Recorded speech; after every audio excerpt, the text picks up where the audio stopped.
ug dinhi ning atong tulumanon. Inyong masayran ang kamaturan kay sa kamaturan.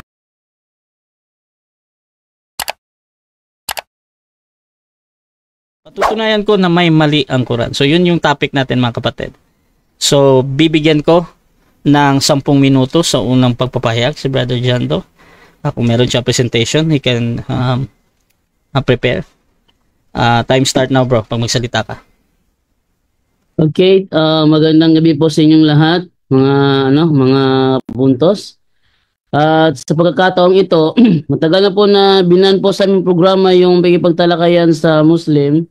Pero I hope sana si Brother Ahmad Omer ay hindi kasing aggressive nung mga nauna natin nakatalakayan dito. Okay? At sana ang talakayan ito is hanggang talakayan lang. Hindi mapunta sa personalan, hindi mapunta sa kung ano-ano man lang mapupuntahan na hindi maganda, hindi spiritual. Manatili sana yung kapayapaan sa pagitan ng Katoliko at saka ng Islam. Okay? Actually, ang temang ito ay kagustuhan ito ni Domer. Siya yung mismo sa akin, pumili sa akin. Sabi niya na patunayan ko raw na merong mali ang Quran. So sabihin, ilalabas ko lang yung mga sa tingin ko ay mali, no? At kukontrahin niya yung sinasabing mali. Okay? So, unang-una, kung babasahin po natin yung sa Genesis 2:7, ang sabi po sa aming Biblia ay ganito, no? Pagkatapos, ginawa ng Panginoong Yahweh ang tao mula sa alabok. Hiningahan niya sa ilong at nagkaroon ito ng buhay. Ayon sa katuruan namin sa Biblia, ang tao ay ginawa mula sa alabok ng lupa. Pero sa Quran, ang tao ay ginawa mula sa plastic clay. No?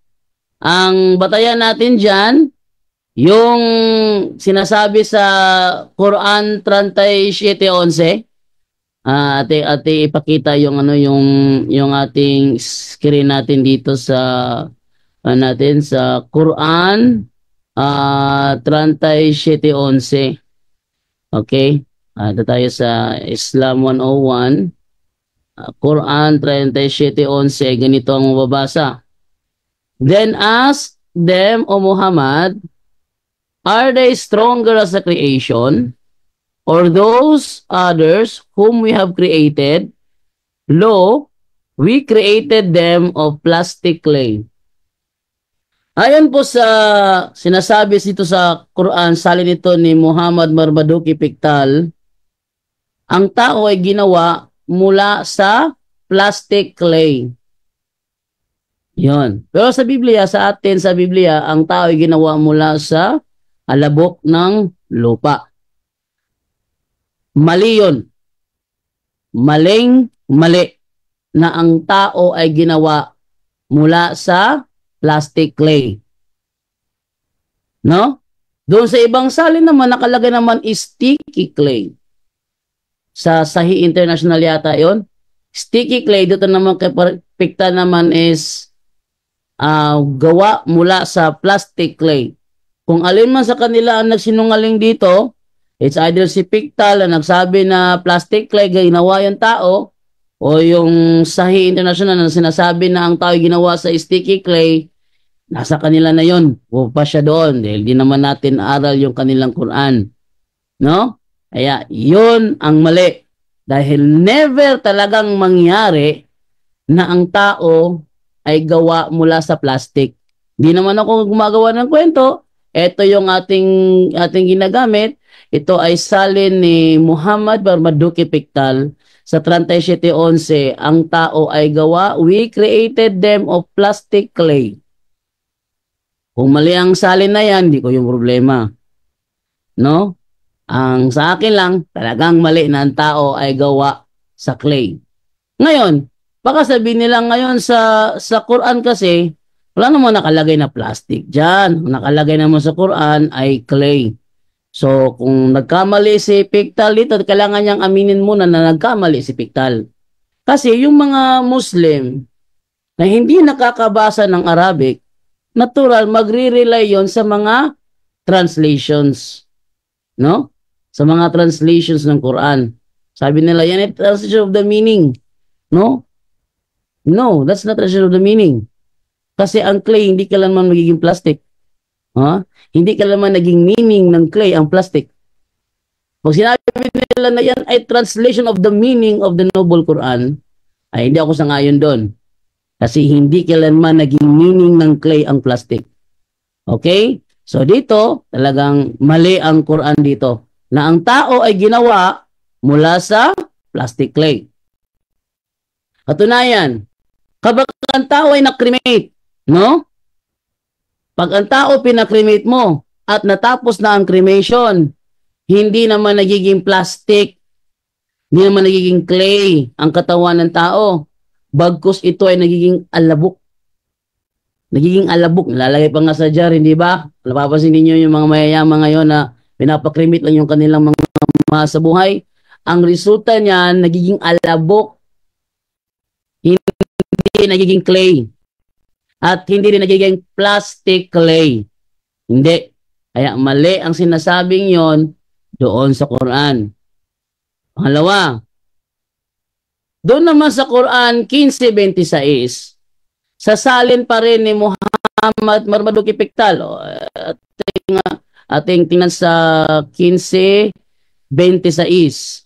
Sabi naman dito, verily, we created man of potter's clay of black mud altered. Ano daw? Ginawa. Teka, please wag mag-ingay yung hindi kasali.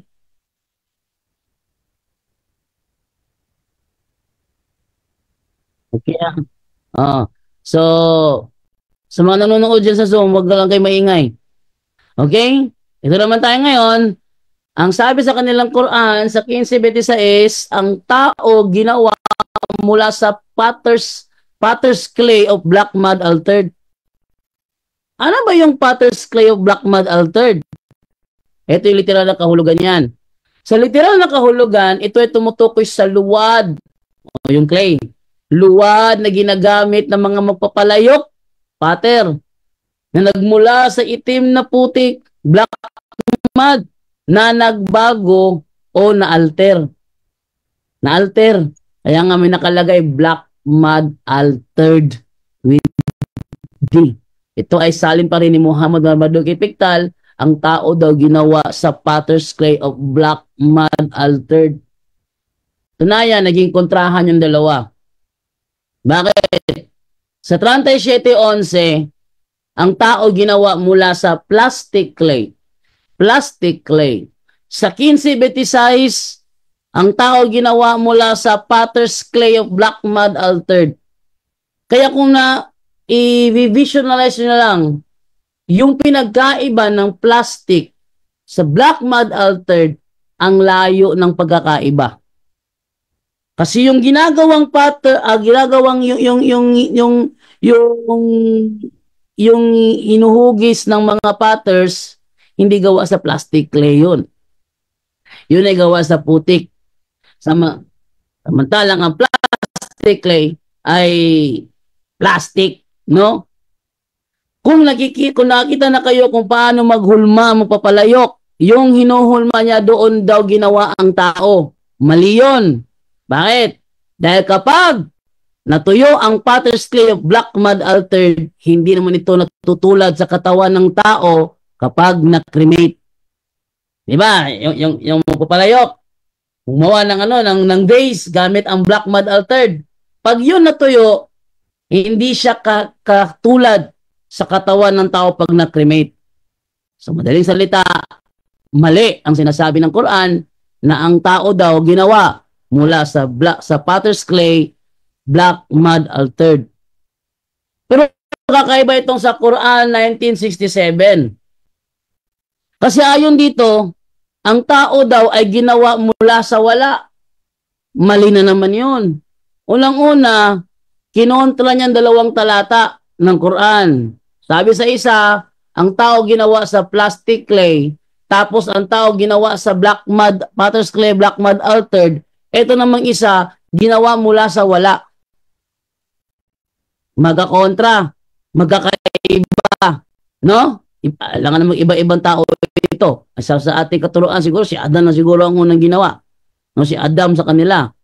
Ngayon, isang tanyag na atheist na si Charles Dawson ay pinagtawanan ng mga estudyante sa kanyang talumpati kung saan sinasabi niya na everything comes from nothing. Bakit pinagtawanan siya? Sa talatang ito ng Quran, ganun din na sinasabi na ang tao daw ay ginawa mula sa wala. Gayong salungat ito sa 2 sura na ginamit ko kanina. Okay. Okay, so dyan nagtatapos ang unang pahayag ng ating affirmative. Brother John Doe ng Roman Catholic Church. At dito tayo mga kapatid sa ating unang pagtatanong ng negative sa affirmative. Brother Ahmad, 7 minutes para sa iyo, bro. Your time start now. Okay, so unang tanong ko dyan, Do. Sinabi mong mali yung pahayag ng Quran. Masusuportahan mo ba? Okay? Masusuportahan mo ba ng scholar? Meron ka bang scholar na maibibigay na nagsasabing itong kapahayagan ng Quran, specifically, dun sa mga binanggit mong talata, ay mali? Meron ka bang maipapakita o wala? Categorical, Mr. Moderator. Okay. Wala akong may papakitang scholar dahil talagang malaki ang pinagkaiba ng tao ginawa sa plastic clay. Dahil never talagang mangyari na ang tao ay gawin ng Diyos mula sa plastic clay. Next question. Okay, next question. Kung wala kang maipapakitang scholar, nangangahulugan na yung pagsabi mo ng mali ay sarili mong pantaha o sarili mong pagkaunawa? Inaamin mo ba o hindi? Hindi ko inaamin. Dahil wala pa akong nakitang tao nang i-cremate naging plastic. Next question. Okay, next question. Ginamit mo yung Genesis para ikumpara sa Quran. Meron ka bang scientific backup or scientific study na yung tao na pagkakagawa sa alabok ay talagang scientific?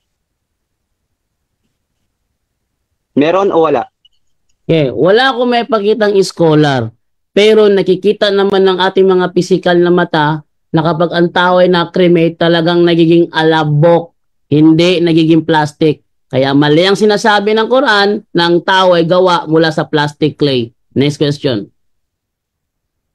So, ibig sabihin, wala ka ring patunay na totoo, wala ka ring patunay mula sa mga scholar, mula sa mga scientific proof na ang sinasabi sa Biblia na ang tao ay gawa sa dust.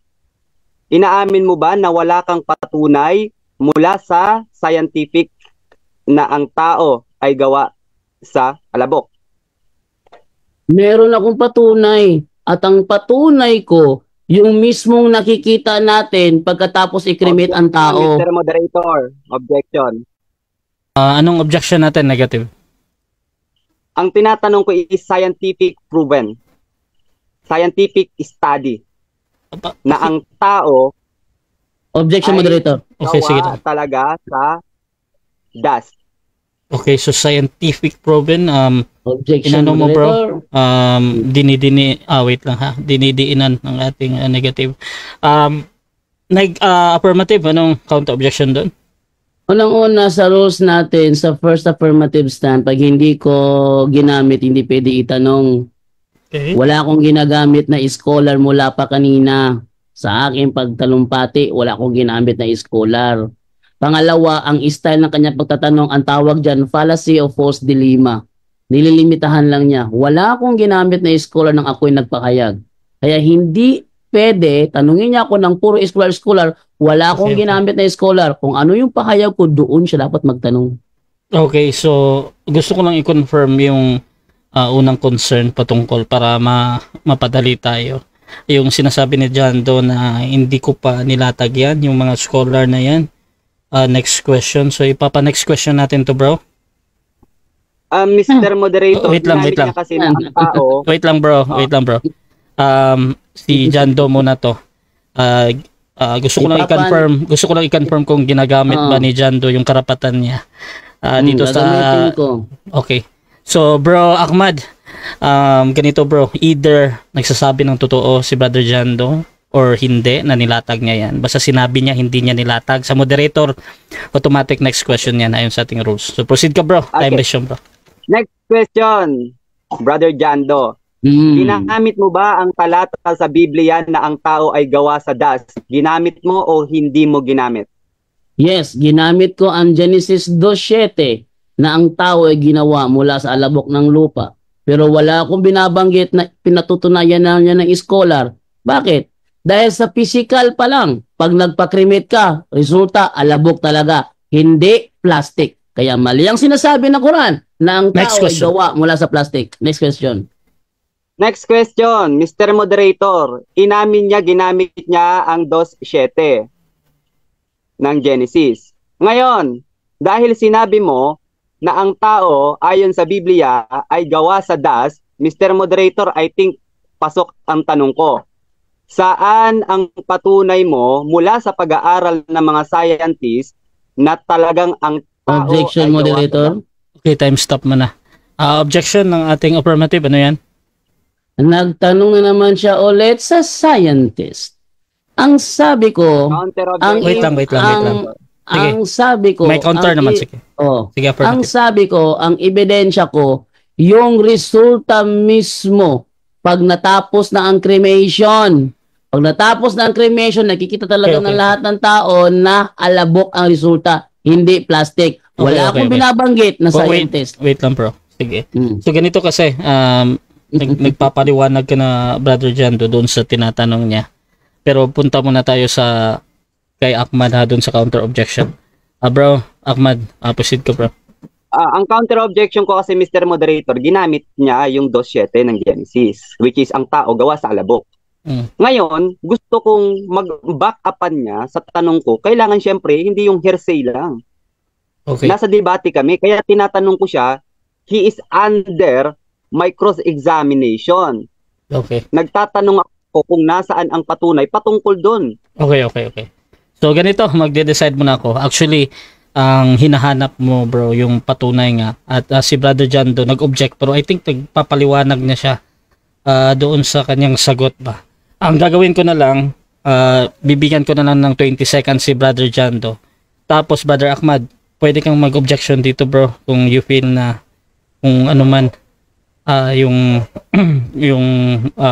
baga kung hindi nasasagot ba.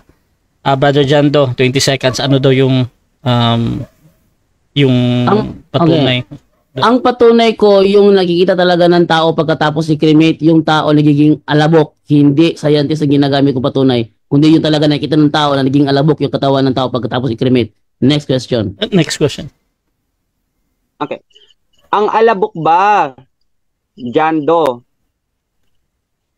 Confirm ko lang ha.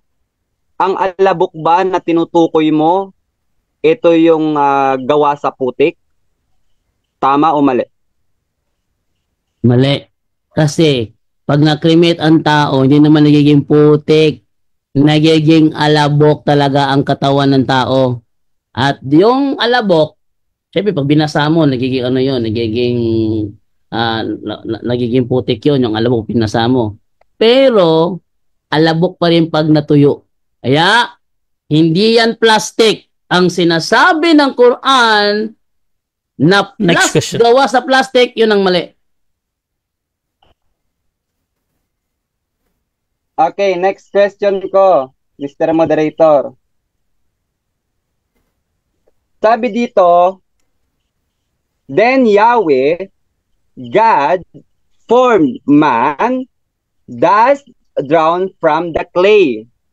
Okay, ang tanong ko, ang clay ba ay hindi pinagsamang dust at tubig? Pinagsama o hindi? Okay. Hindi. Pag pinagsama yung dust at saka tubig, resulta mud. Putik mud. Diba? Iba naman yung clay. Pero hindi siya plastic.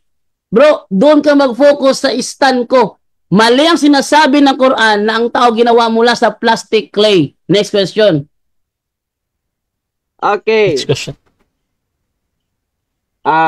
Sabi mo kanina, i-confirm ko lang, batay sa Biblia, ang tao ay gawa sa dust. Objection, moderator. Time stop. Anong objection natin? Napapansin ko ang mga katanungan ni Domer, nakapokus na lang lahat sa Biblia, baka maubos yung oras. Puro sa Biblia ang tanong niya. Dapat tanungin niya ako sa sinasabi ko doon sa... Wait lang ha. Gusto ko lang maintindihan mo na yung objection ha. May counter ka, Brother Ahmad, lagi.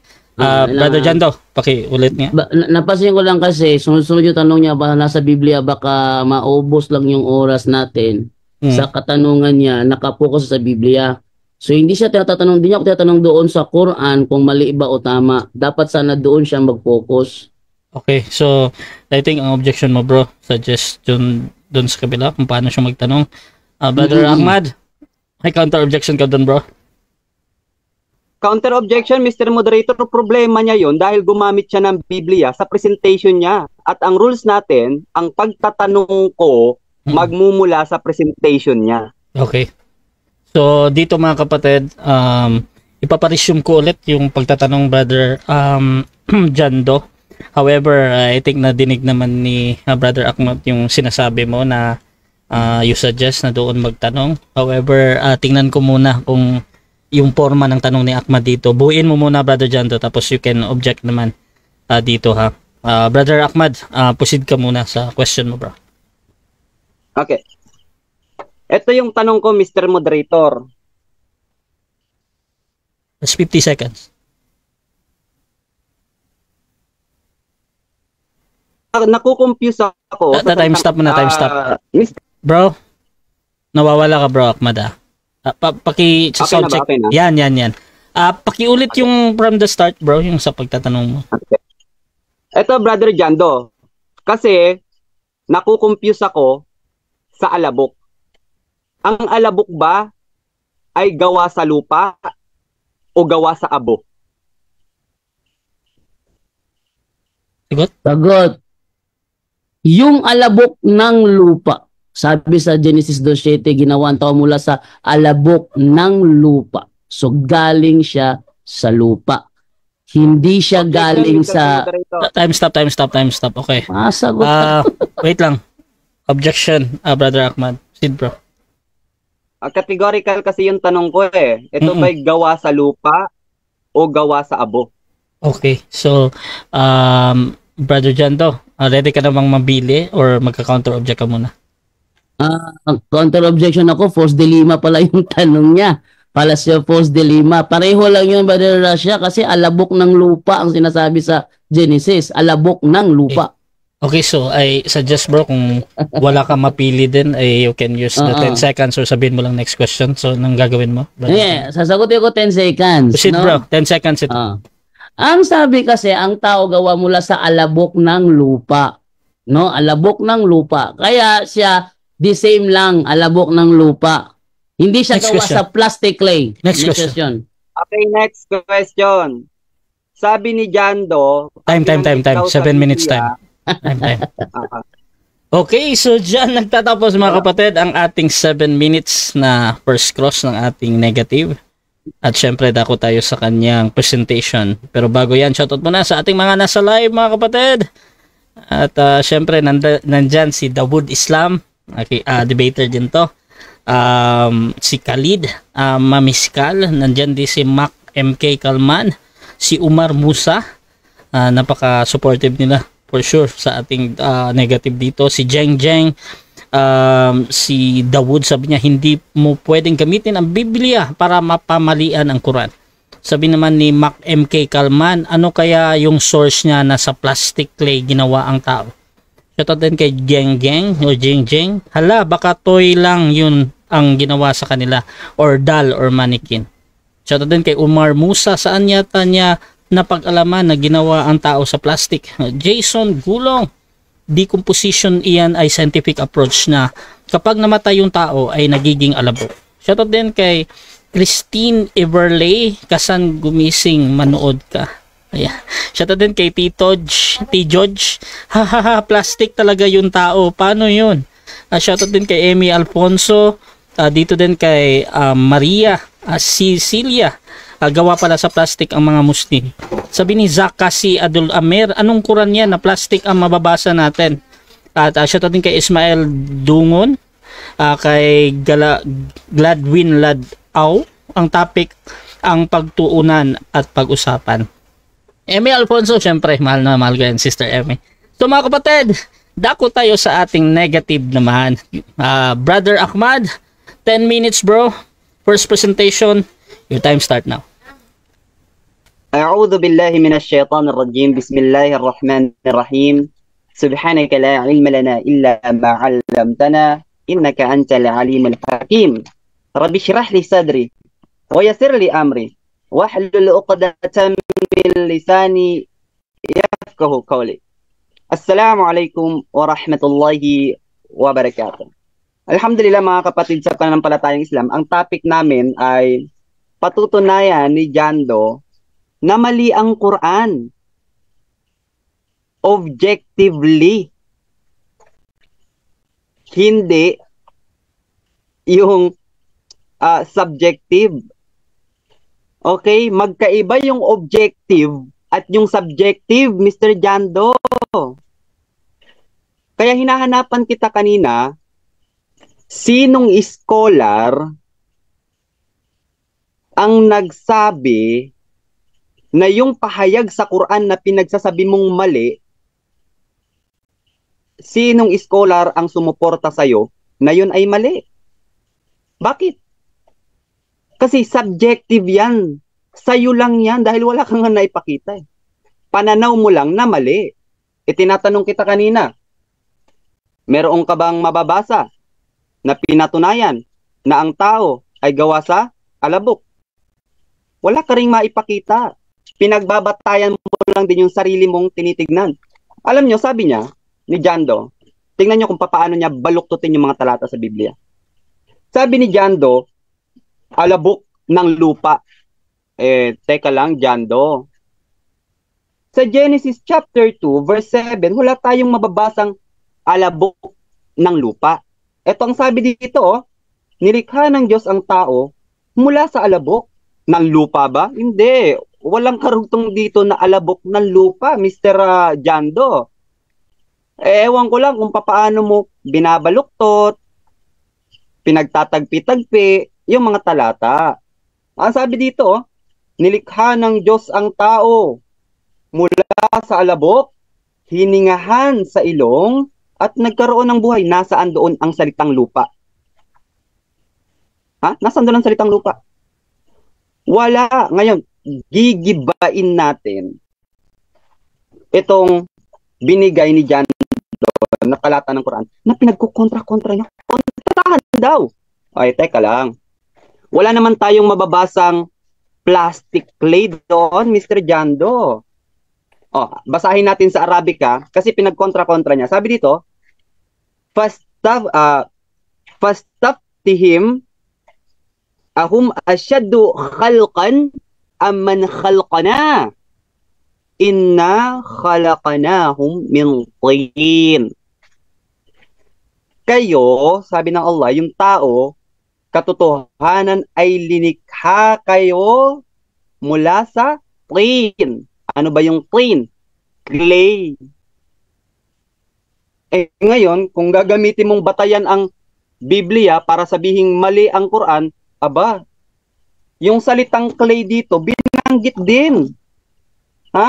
Sa Genesis chapter 2, verse 7, okay, ang sabi dito, then Yahweh, God for man, thus drawn from the clay, ang ibig pong sabihin ng plain, okay? Sa 37 verse 11, ang ginamit doon, plain.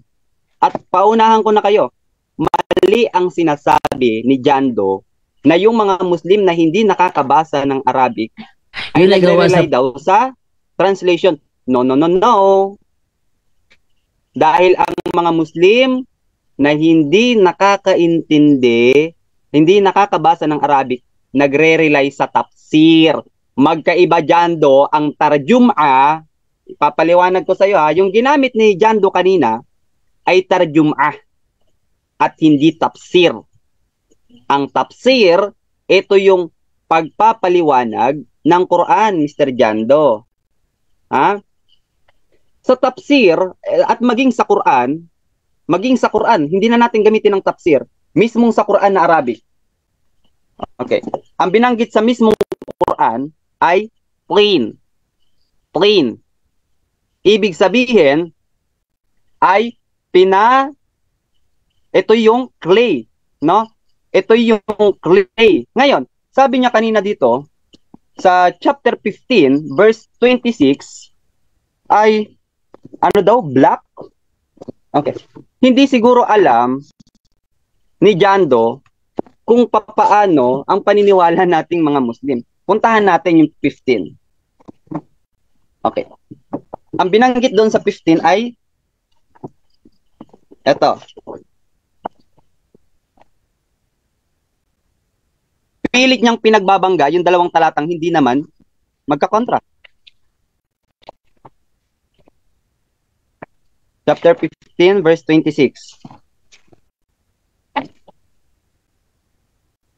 Okay. Ang sabi dito, okay, wala kada khalaqanal insana min salsalin min hamaim masnun. Tignan nyo ang kasinungalingan ni Jando. Ano yung sabi niya kanina? Sa black daw, black. Black. We have created Adam, the progenitor of mankind, from dry clay. Ayun. Hindi sila nagkakasalungatan. Ha? Doon sa una, sa chapter 37, verse 11, linikha ang tao mula sa plain, sa clay. Dito, ganun din, Mr. Jando. Ha? Pilit mong pinagbabangga yung dalawang talata na magkakontra, na hindi magkakontra, pilit mong pinagkukontra. Ngayon, tatanungin tayo ni Jando. Sino ba yung nagsasabi doon ng totoo sa dalawa? Kaya nga kapatid, ang Quran, bawat translation ng Quran, nandoon yung Arabic para kung may pagdududa kami sa mga translation na ilinalagay nila, makikita namin kung ano yung original na ginagamit doon. Ang sabi ng Allah Subhanahu wa Ta'ala sa Quran, okay, ang sabi ng Allah Subhanahu wa Ta'ala sa Quran, afala yatadabbaruna al-Quran, Jando. Hindi mo ba isinasaalang-alang ang Quran? Walau kana min indi ghairillah, kung hindi ito galing kay Allah, wala jadu fihi ikhtilafan katira, ay makakatagpo kayo rito ng napakaraming kamalian. Jando, yung binibigay mong kamalian, sarili mo lang pantaha, sa pantaha. Sarili mo lang pagkaunawa. Sarili mo lang haka-haka. At yung sinasabi mong Biblia, chapter 2, verse 7, na sinasabi mong tama, sarili mo lang din pagkaunawa. Sarili mo lang din sa pantaha. Meaning to say, hindi ka objective, subjective yung presentation mo. Sa'yo lang yon at hindi para sa lahat. Ha? Sa'yo lang yun, Jando. Sa paniniwala mo lang yun. Hindi yun sa paniniwala ng pangkalahatan. Kaya, pakitaan mo ako ng isang argumento objectively na ang Quran ay mali. Bakit? Ang Quran ay hindi kagaya ng Biblia, Jando. Ha? Ang Quran ay hindi kagaya ng Biblia. Ang Biblia nyo at kahit kayo, aminado kayo, na meron itong, scribal error. Ha? Sa katotohanan, meron tayo dito mga mababasa Okay? Napakarami nating mababasa rito sa mga talata ng Biblia ninyo na kayo mismo, inamin ninyo na may mga talata kayong isiningit dito na hindi naman talaga original na matatagpuan dito. Ha? O, kagaya nito. Sabi dito, ito, Biblia nyo ito ha, CCB, Jando. Ito yung ginamit ko nung kay Junre at sinuportahan mo. Sabi dito, sa footnote, okay, chapter 8, verse 1, the section, chapter 8, verse 1 to 11, is not found in most ancient manuscript of John's Gospel. Many think that this selection is from another source. Hindi po ito matatagpuan. Okay, so dyan nagtatapos mga kapatid ang unang pahayag ng ating negative. Brother Ahmad ng Islam mga kapatid. So dako tayo sa unang pagtatanong ng ating affirmative. Brother Jando ng Roman Catholic Church, 7 minutes para sa'yo. Your time start now. Okay, nilibat mo yung paggamit ko ng Quran 15:26. Sabi mo sarili kong sapantaha daw yon. Yun ang binanggit mo. Tama ba ang sarili kong sapantaha yon? Yes or no? Yes, Mr. Moderator, sapagkat ang ginamit doon ay hindi magkakontra. Sapagkat doon sa chapter 7, verse 11, ang ginamit doon ay clay, at doon sa chapter 15, verse 26, ang ginamit din doon ay clay. Sarili mong sapantaha yan. Jando, next question. Next question. Dito sa ginamit kong salin ni Muhammad Marmaduke Pictal, sangayon ka ba sa 15:26 na mabasa natin na Potter's Clay of Black Mud Altered o tutol ka? Tutol ako, Mr. Moderator, sapagkat hindi naman yan ang nakalagay sa Quran. Ito ang Quran, Mr. Moderator, at hindi yan. Ha? Yan ay kung papaano niya i-translate mula sa Arabic. Pero sa Arabic, ang ginamit dyan sa chapter 15 ay tin, clay. Paano mo ipapaliwanag yan? Hindi mo naman, hindi ka nga Next question. ng Arabic. Next question, bro. Objection. Time stop. Okay, objection. Ano objection? Objection muna, bro. Ito yung sinasabi ko dati, mag-object muna ako, moderator, okay lang ba? Proceed lang. Kasi dati, before ko kinagat itong tema na ito, sinabi ko sa kanya, baka hanapan mo ako palagi ng Arabic. Kasi hindi kami nakakabasa ng Arabic. Ito na nangyari ngayon, puro na siya Arabic ngayon. Ang akin lang dito, moderator, may ginagamit ako. So, wag niya akong paanohin na hindi to Quran to ginagamit ko, dito comics, Quran to ginagamit ko. Okay. So, counter objection, I think, Mr. Moderator. Yes, bro. Wait lang, bro. So, I think nag-object ka doon sa line doon sa kanina, no? Brother Ahmad, proceed ko, bro. Counter objection. Ang counter objection ko, yung sinabi niyang pinag-usapan namin, hindi ka pababasahin ng Arabic. Sabi ko, oo, hindi kita pababasahin ng Arabic kasi hindi ka naman marunong magbasa ng Arabic. Pangalawa, yung source na ginagamit niya, hindi yan Quran, tarjum'a yan. Magkaiba ang Quran at tarjum'a. Okay, so dapat bago mo kinagat yung pinag-aralan mong pagkakaiba ng dalawa. Okay. Ganito, kasi medyo nagpapaliwanag kayo during dito sa cross examination. Gusto ko lang dito ibalik natin sa question and answer, bro. Punta tayo kay Brother Jando muna. Proceed ka muna, bro. Okay. So, ulitin ko tanong ko ha.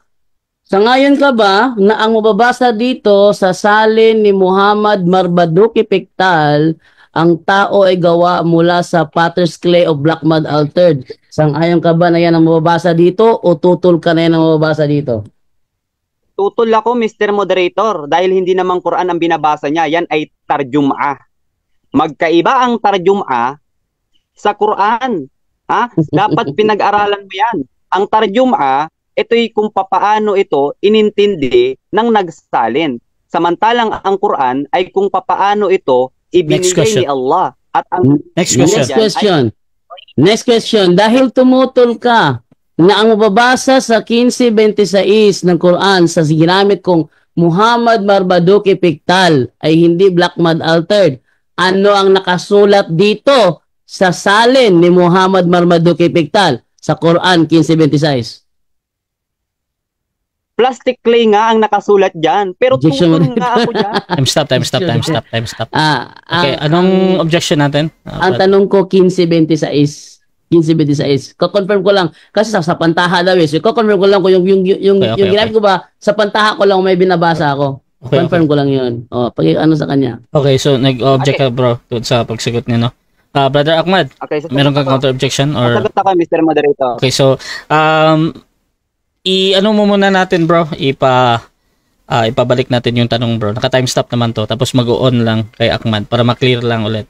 Brother Jando, pakiulit nga yung tanong mo bro. Okay. Dahil tumutol ka na ang mababasa sa salin ni Muhammad Marmaduke Pictal ay potter's clay of black mud altered. Ano ang nakasulat sa salin ni Marmaduke Pictal kung ito ay hindi potter's clay of black mud altered? Ano? Proceed. Okay. Yung binabanggit niya doon sa chapter 15 verse 26 at saka doon sa 37 verse 11, ang ginamit doon, Mr. Moderator, ay parehas clay sa Arabic o plain. Hindi kontrahan yun, Mr. Moderator. Pinagkokontra niya lang. Next question. Next question. Objection. Okay. Proceed sa objection mo na ha. Hindi sinasagot ang tanong ko. Ang sabi niya kasi tutol siya na sa salin ni Muhammad Marmaduke Pictal sa 1526. Ang mababasa dyan ay ang tao gawa sa potter's clay of black mud altered. Tutol siya na yan daw. Tutol siya na yan daw mababasa dyan. Ano ang mababasa sa 1526 ng salin ni Muhammad Marmaduke Pictal kung hindi potter's clay of black mud altered? Ano mababasa dyan? Okay, so again, inulit mo yung tanong mo bro. Mr. Moderator. Yes, wait lang bro ha. Gusto ko lang ipaintindi. Yung objection ni Brother Jando, nag-object ka. Nag-object siya dahil sa pagsagot mo kung paano ka sumagot dito ha. Brother Ahmad, proceed ka sa counter objection do. Nagtatanong siya kung tutol daw ako sa salin ng kanyang ipinapakita na black clay. Kung tutol daw ako, ano daw ang salin doon? Binasa niya na yung salin doon sa talatang binigay niya. Ang tinututulan ko, hindi yun ang nakalagay sa Quran kasi yan ay tarjuma. Ang ginagamit niya ay tarjuma at hindi po Quran. Okay. At sa Quran, hindi yan ang nakalagay. Next question. Okay, so ganito mga kapatid ha. Brother Jando, yung pagsagot niya bro, again, hindi ako judge dito kung that is tama or mali. However, tinatanggap ko yun as a valid answer bro. So, nasa audience naman yan kung titimbangin kung talagang nakasagot o hindi, no? So, proceed ka muna, Brother Jando, sa next question bro. Yeah. Next question, tanong ko sa kanya. Sabi niya kasi sa pantaha ko lang. So, ulitin ko, kung tutol ka na ang mababasa sa salin ni Pictal ay potter's clay of black mud altered, ano ang nakasulat sa salin niya kung hindi ito potter's clay of black mud altered? Okay, ito, sagot ko, Mr. Moderator. Yung sinasabi kong sa pantaha niya na mali yung nakasulat o mali o salungatan yung nasa Quran, yun ang sa pantaha niya. Yung salin na ginamit niya, yes, nabasa niya dyan. At dahil nabasa niya yan, ang sabi niya, mali daw. Sa pantaha niya yun. Sarili niyang opinion yun. O, next question. Next question. Okay, sarili kong opinion at mali ako doon, sabi mo. Tanong, ulitin ko, itong sinasabi ni Muhammad Marmaduke Pictal na ang tao ay gawa sa potter's clay of black mud altered, tama ba ito sinabi niya o mali? Okay. Kanina ko pa sinasagot, Mr. Moderator. Objection, Okay, moderator. Time stop. Okay. Objection natin, affirmative. Unahin natin yan ha. Categorical ang aking tanong. At ito ay for clarification lang sa sinasabi niya sa pantaha lang daw ako. So, categorical ang tanong ko, moderator. Pakisagot niya yung categorical bago siya mag-explain. Counter objection, Mr. Moderator. Dito bro, yung sa tama or mali ha. Brother Ahmad, counter objection mo bro. Kanina ko pa yan sinagot, Mr. Moderator. Pang-apat niya na tanong yan. Na ganyan pa rin ang tanong niya. I think it is a circular argument. Kanina ko pa sinasagot yan. Okay. So, ganito bro. Sa rules ko kasi, wala pa tayong rules doon sa paulit-ulit ng tanong ba, kasi usually ginagamit din yan ng debater as a technique kung ano man yung gusto nila. However, dito tinatanggap ko yan as a valid question, yung tama or mali. Kung hindi ka makapili bro, mag-explain ka kung ano mang dahilan, pwede 10 seconds. At sasagot ako, Mr. Moderator. sige, bro. So ano muna ang pinipili mo, bro? Tama ba Sasagot daw? ako, pakiulit ng tanong. Okay, pakiulit mo na yung tanong. Okay, ulitin ko ang tanong ko. Time stop to. Itong sinasabi sa Quran 15:26, salin ni Muhammad Marmaduke Piktal, na ang tao ay gawa sa potter's clay of black mud altered. Tama ba ito o mali? Tama or mali? Okay. Mali po, Mr. Moderator. Okay? Sapagkat ang ginamit sa Quran, hindi sa tarjuma na ginagamit niya. Tarjuma yung ginagamit niya, hindi Quran. Ang topic namin Quran. Okay? Ang ginamit sa Quran ay tin, clay. Next question. Next question. Okay, next question. Dito naman tayo ngayon sa 37:11. Ayon dito kay Piktal, ang tao gawa sa plastic clay. Tama ba ito o mali? Okay, ulitin ko, mali, Mr. Moderator. Proceed. Sapagkat sa Quran, wala tayong mababasang plastic clay. Ano bang Arabic ng plastic clay? Ang binanggit sa Quran, dyan sa 37 verse 11, plain clay. Next question. Next question. Next question. Tinutulam yung sagot ko kanina na kapag klinimate ang tao nagiging alabok ng lupa. Sabi mo, walang mababasa sa Biblia alabok ng lupa. Tama ba yung sinabi mo o mali? Tama, Mr. Moderator. Dahil dito sa salin ng Biblia nila, wala tayong mababasang alabok ng lupa sa talatang ibinigay niya. Sabi niya kanina, ang binanggit sa chapter 2, verse 7, ay alabok ng lupa. Wala po, Mr. Moderator. Next question. Next question. Next question. Sa Genesis 2:7 ng ang dating Biblia 1905, sang-ayon ka ba na mababasa dito alabok ng lupa o tutol ka na naman ulit? Tutol din ako, Mr. Moderator, sapagkat ang hawak ko ring Biblia din ha. Tingnan mo ha. Biblia niya, hawak niya Biblia. Hawak ko rin Biblia din nila. Walang nakalagay dito na alabok ng lupa o saan ang totoo, yung Bibliang hawak mo o itong Bibliang hawak ko. Next question. Next question. Next question. That's 1 minute. Kung hindi alabok ng lupa ang mababasa sa Genesis 2:7 ng ang dating Biblia, ano ang mababasa? Ay problema mo yan kung ano ang mababasa. Objection, moderator. Pagkat dyan sa talata mo, Objection. counter-objection. Objection. Kaya natin ang objection bro ha. Proceed. Ang objection ko, ang sagot niya, hindi responsive sa aking tanong. Sabi niya kasi tutol siya na sa ang dating Biblia, ang mababasa alabok ng lupa. At dahil tutol siya na alabok ng mababasa dito, ano ba ang nakalagay sa Genesis 2:7 ng ang dating Biblia kung hindi alabok ng lupa? Okay, so ang objection mo Okay. bro, doon sa Sasagot unang ako, Mr. pagsagot. Moderator. Okay, so eto sasagot naman si Brother Ahmad, kaya ipapatuloy ko lang to 20 seconds. Bro, ano daw yung nakasulat? Proceed bro. Okay. Sa Bibliyang binasa niya, mababasa yung alabok ng lupa. Pero dito sa Biblia niya rin, Biblia din nila, Biblia nyo rin, ang nakasulat dito, alabok, walang alabok ng lupa. So saan ba talaga ang totoo dyan? Yung Bibliang hawak mo o itong Biblia nyo rin? Next question. Ang sahi ng Sahih International sa Quran 37:11, ano ang nakalagay? Plastic clay din ba o hindi plastic clay ang nakalagay? Counter objection, Mr. Moderator. Objection yan bro. Ah. Time stop mo na. Objection. Proceed ka bro. Hindi ko ginamit ang Sahih International. Mamaya ka magtanong dyan. Objection. Counter. Okay, so pinasok mo doon sa objection bro, no? I-proceed muna natin sa counter objection ha. Proceed. Counter ko.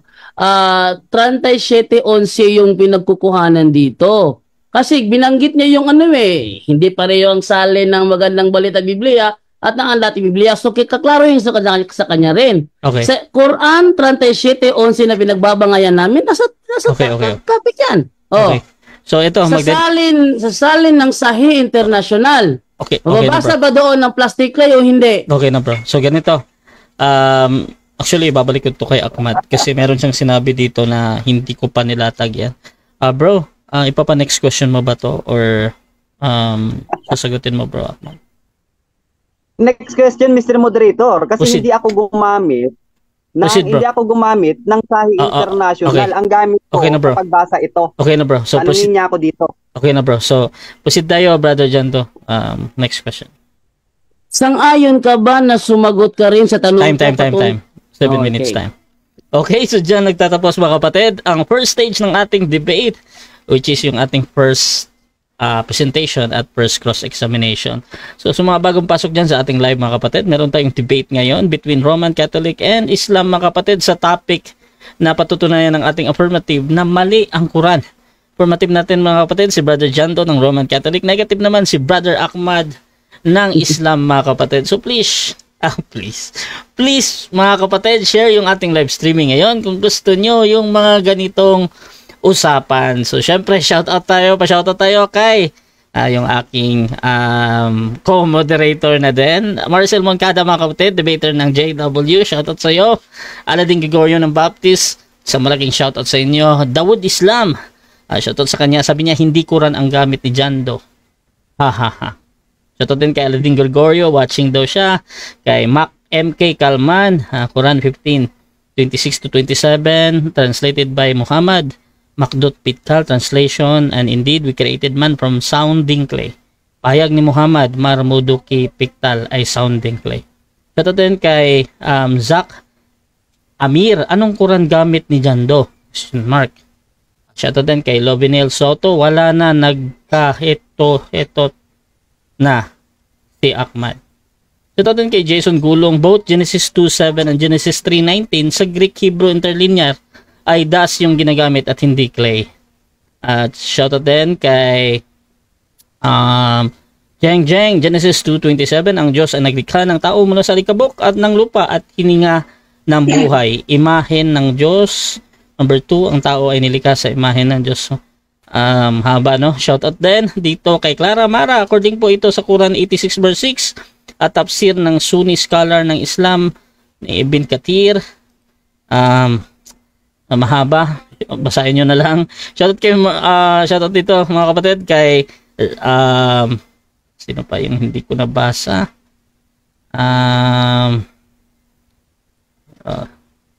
Atijo Aniber, wala na, nauutal na si Muslim. Dawood Islam, hindi Quran ang gamit ni Janto. So ito to.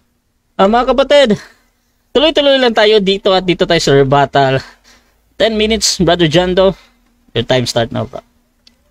Okay, thank you. So, kinukunta ko yung ano niya kasi sabi niya kasi walang mababasa daw sa Bible, alabok ng lupa.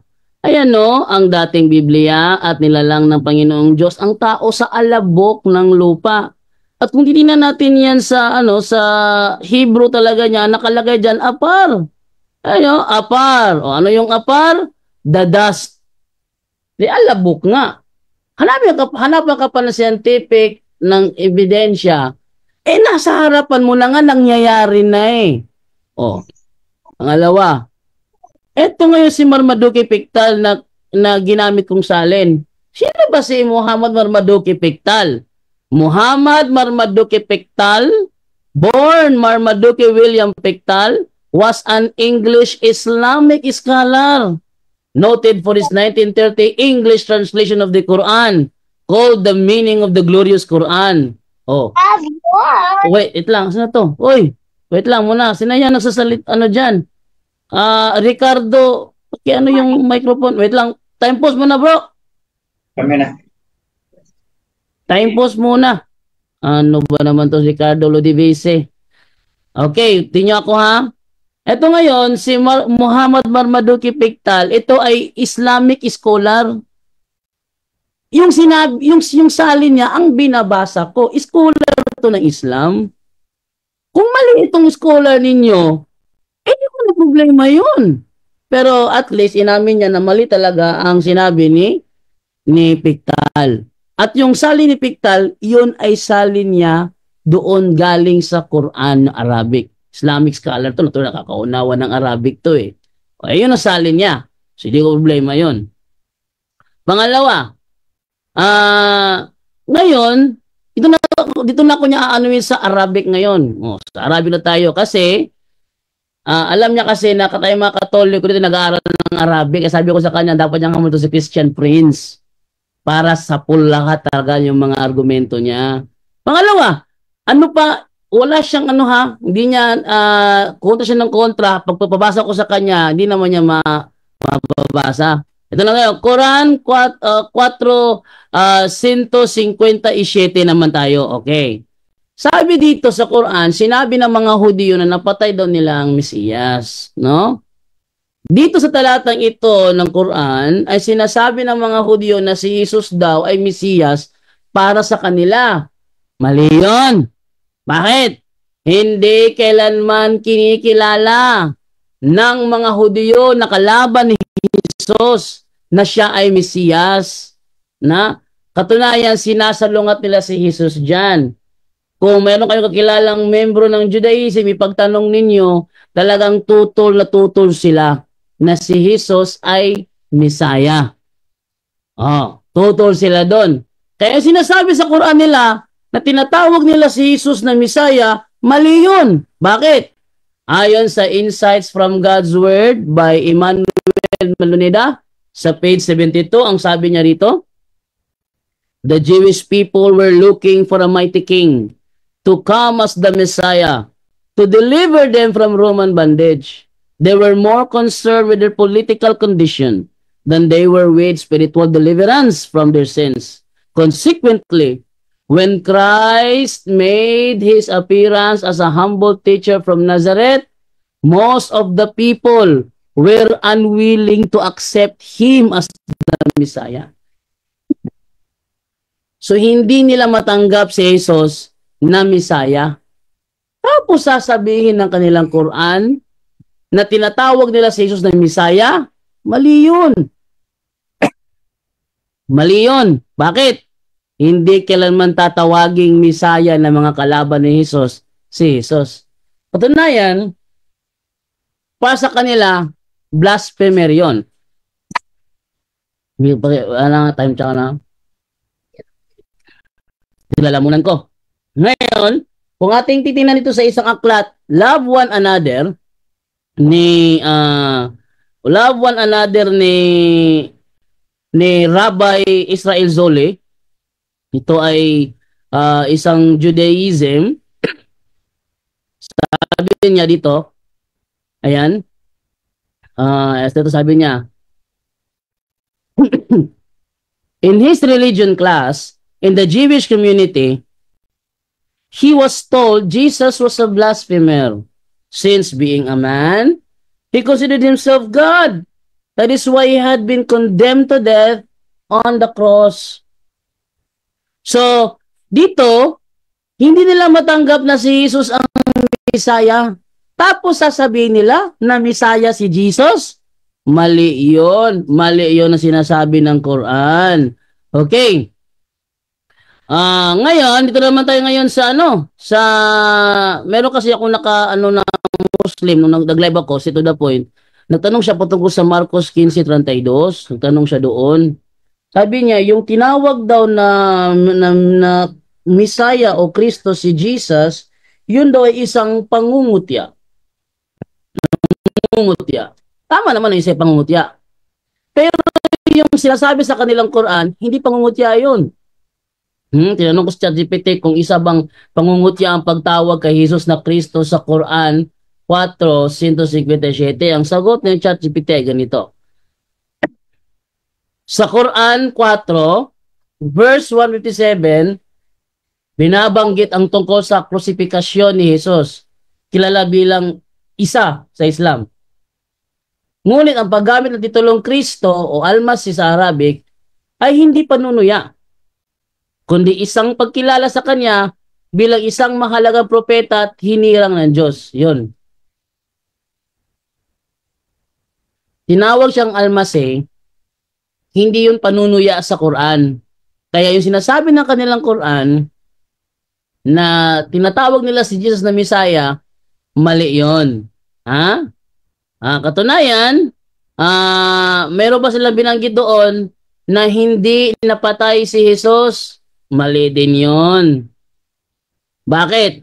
Nalala ko dati yung yung talakayan ni Muhammad Rodriguez sa ni sino yung isang viewers natin, yung kanyang apelyido Bayot, tinanong siya, Rico, di ba de Rico? Tinanong siya patungkol doon sa meron ka bang mababasa sa history na si Jesus ay hindi napatay? Kasi yung pinababatayan nyo Quran lang. How about sa history? Meron ba sa history mababasa ba ninyo na ang Rico na ang Jesus ay hindi napatay? Wala rin siyang prueba. Katunayan, kung babasahin natin yung yung mga komentary sa wait lang. Badala siya, time pause muna. Malikot yung chikiting ko rito eh. Okay. Okay, ngayon. Oo. Ala, wait lang. Wait lang muna bro. Labas ko muna to kasi lalabing na to. Sabihin na antok na to. Okay, ganyan. Wait lang ha. Wait lang muna. Okay. Ngayon kinuha ko yung sinasabi doon sa Isaiah 53:3 hanggang 8, may papatayin doon. Papatayin. Siyempre, si Propeta Isaiah yung humula noon. Pag hindi mangyayari yun, hindi matutupad na siya ay propeta. Siya lilitaw na isang bulaang propeta. Kaya nga doon sa Gawa 8:31-35, pinaliwanag ni Felipe doon sa nakasakay sa karwahe na yun ay patungkol kay Jesus. No?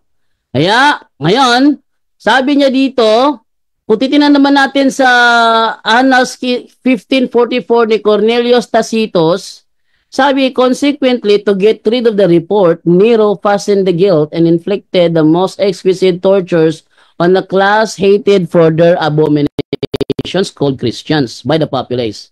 Christus, from whom the name had its origin, suffered the extreme penalty during the reign of Tiberius at the hands of one of our procurators, Pontius Pilatus. Isang Roman historian, tandaan nyo isang Jewish rabbi ang nagpapatunay that is why he had been condemned to death on the cross. Tapos, ito naman si Tacitus naman, sabi naman si Tacitus, merong Kristos nag-suffer ng extreme penalty during the reign of Tiberius at the hands of one of our procurators, Pontius Pilatus. Na-crucify talaga si Jesus, si Kristos, yung leader ng tinatawag na Christians by the populace. No? Ngayon, isa pang yan. Okay?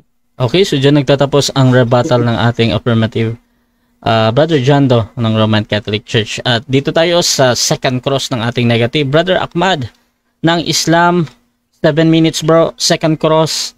Your time start now. Okay. Ito, next question ko. Siguro naman ay hindi na siya makakapag-objection. Ito. Unang tanong, Mr. Moderator. Saan mababasa, okay, mula sa mga scholar na yung pinagbabanggit niyang mga talata ay mali at kontrahan?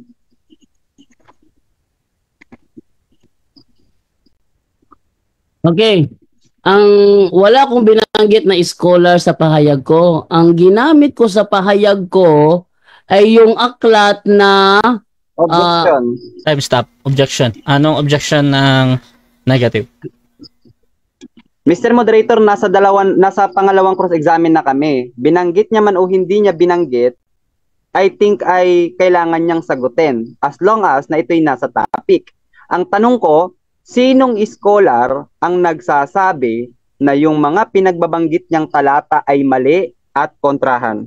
Okay. Okay. Meron bang counter objection or ready nang sagot? Okay. Ang scholar na ginamit ko kanina ay si Emmanuel Proceed. Maluneda. Okay ha? Ang scholar na ginamit ko kanina ay si Emmanuel Maluneda sa kanyang aklat Insights from God's Word. Page 72, sabi niya, when Christ made his appearance as a humble teacher from Nazareth, most of the people were unwilling to accept him as the Messiah. So mali ang sinasabi sa Quran na kinilala siyang Messiah. Next Sa question. 4:157. Next question. Okay, next question. Yun bang tinutukoy niya doon ay binanggit niya doon na yung kanyang sulat ay para sa Quran? Yes or no? No, wala siyang binanggit.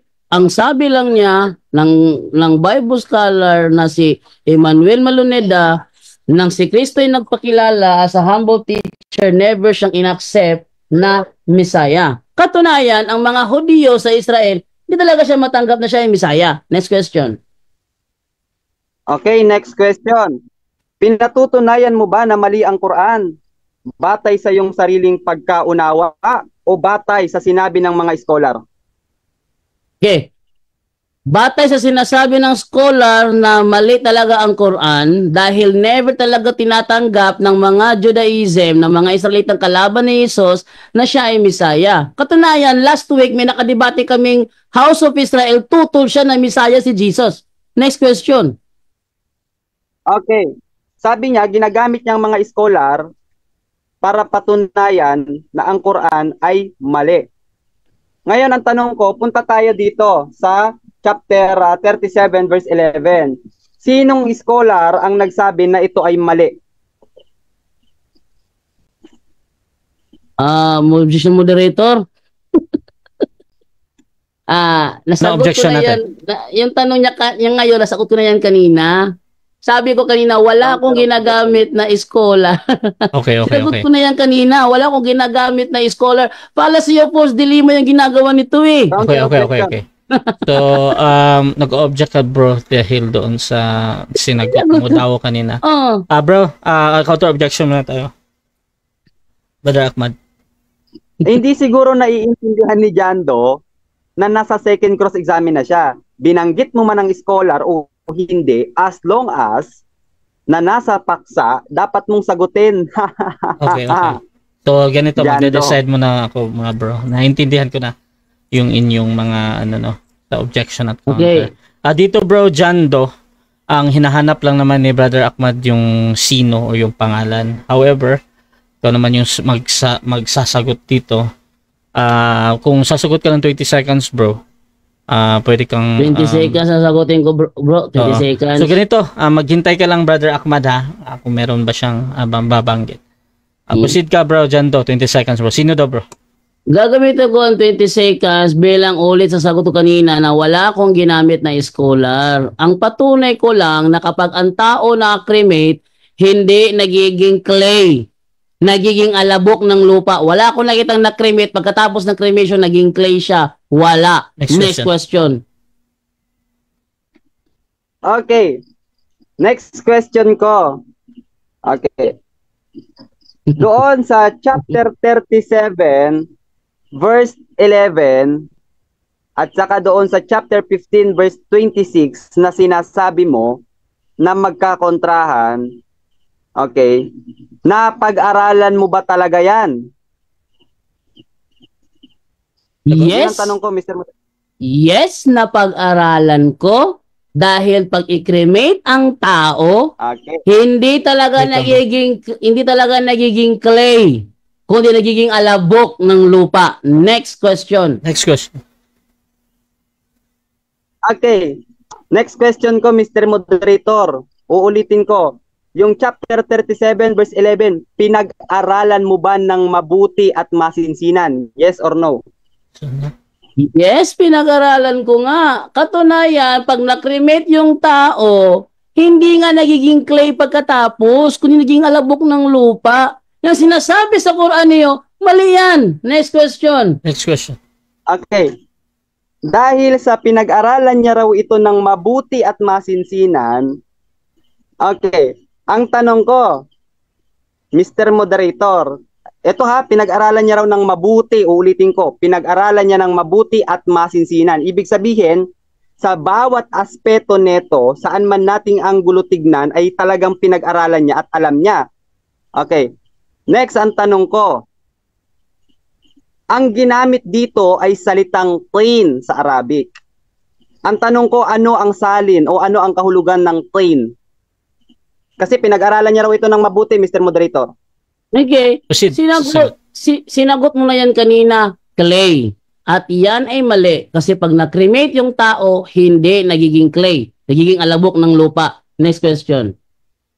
Next question. Okay. Sabi niya raw, hindi daw clay. Ang binanggit dito sa kanilang Biblia, sa CCB, kasi ang batayan niya, kapag sinunog daw, hindi nagiging clay. Ang problema, dito, Mr. Moderator, dito ko kukunin yung tanong ko Ang sabi dito, sa Genesis chapter 2, verse 7, ang tao daw ay ginawa sa clay. Sa pamamagitan ng clay. Ito, Then Yahweh, God formed man, thus drawn from the clay, and breathed. Ang tanong ko, yung clay na binabanggit dito, mali din ba dahil kapag sinusunog ang tao, hindi nagiging clay at ang binabanggit sa Biblia ay clay? Mali din ba? Okay. Mali ang pagkakasalin. Bakit?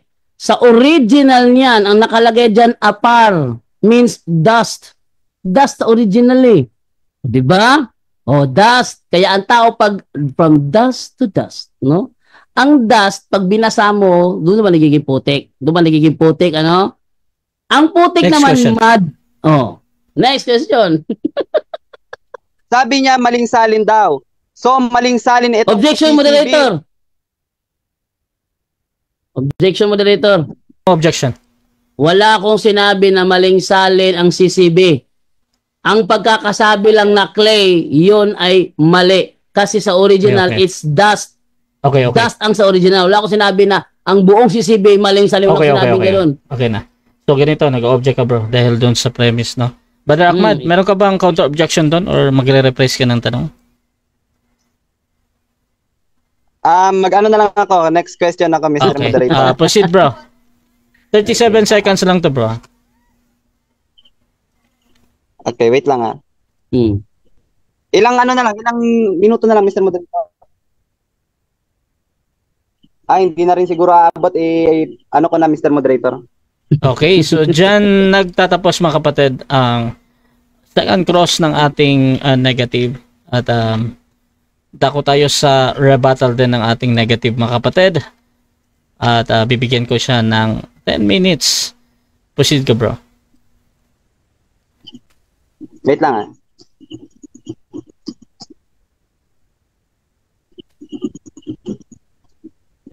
Okay, at punta tayo sa presentation natin.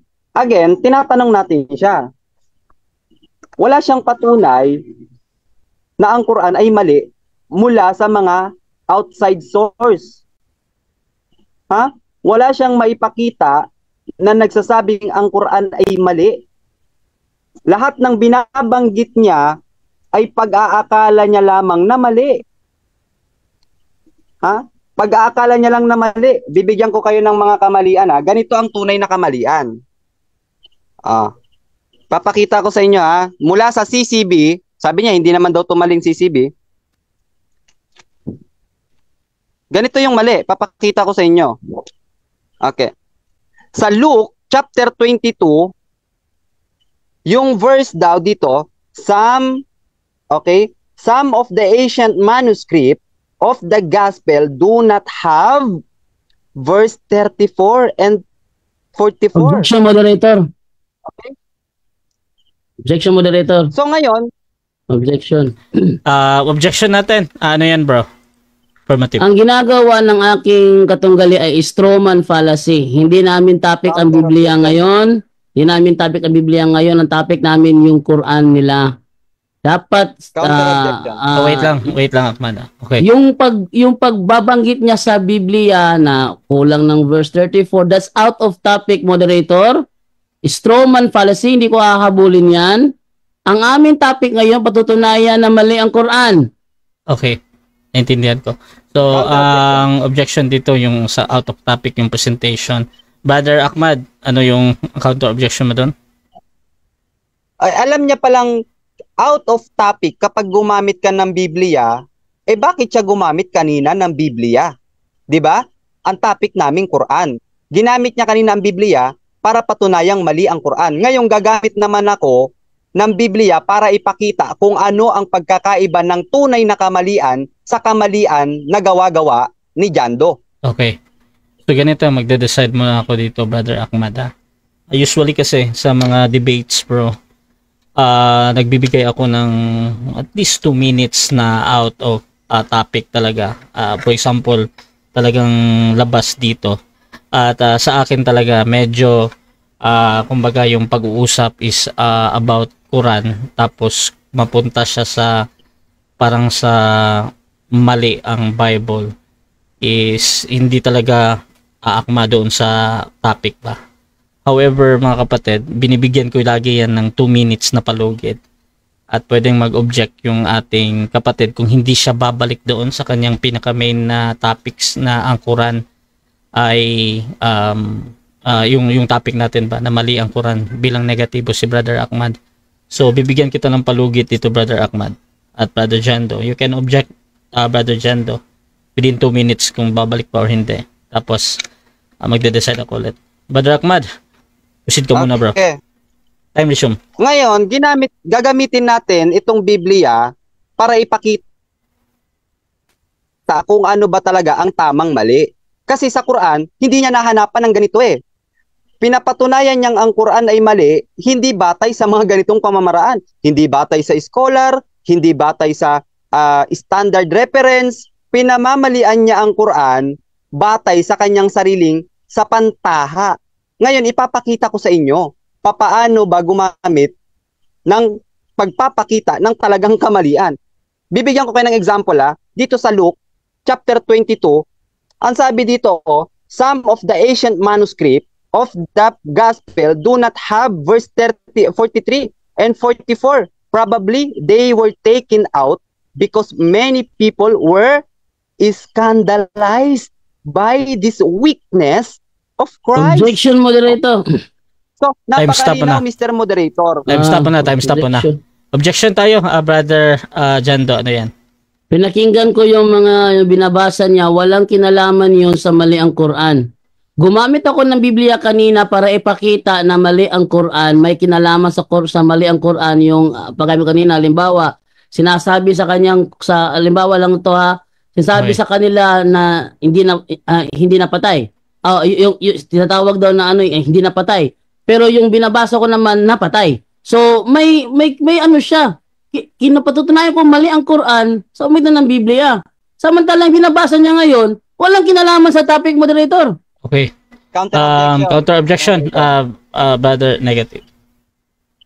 Out of topic ka Hindi na, niya bro. Yun yung pwedeng objection. gamitin na panukat ang Biblia para sabihing mali ang Quran. Kasi sabi niya kanina, ginamit niya ang Biblia para patunayang mali ang Quran.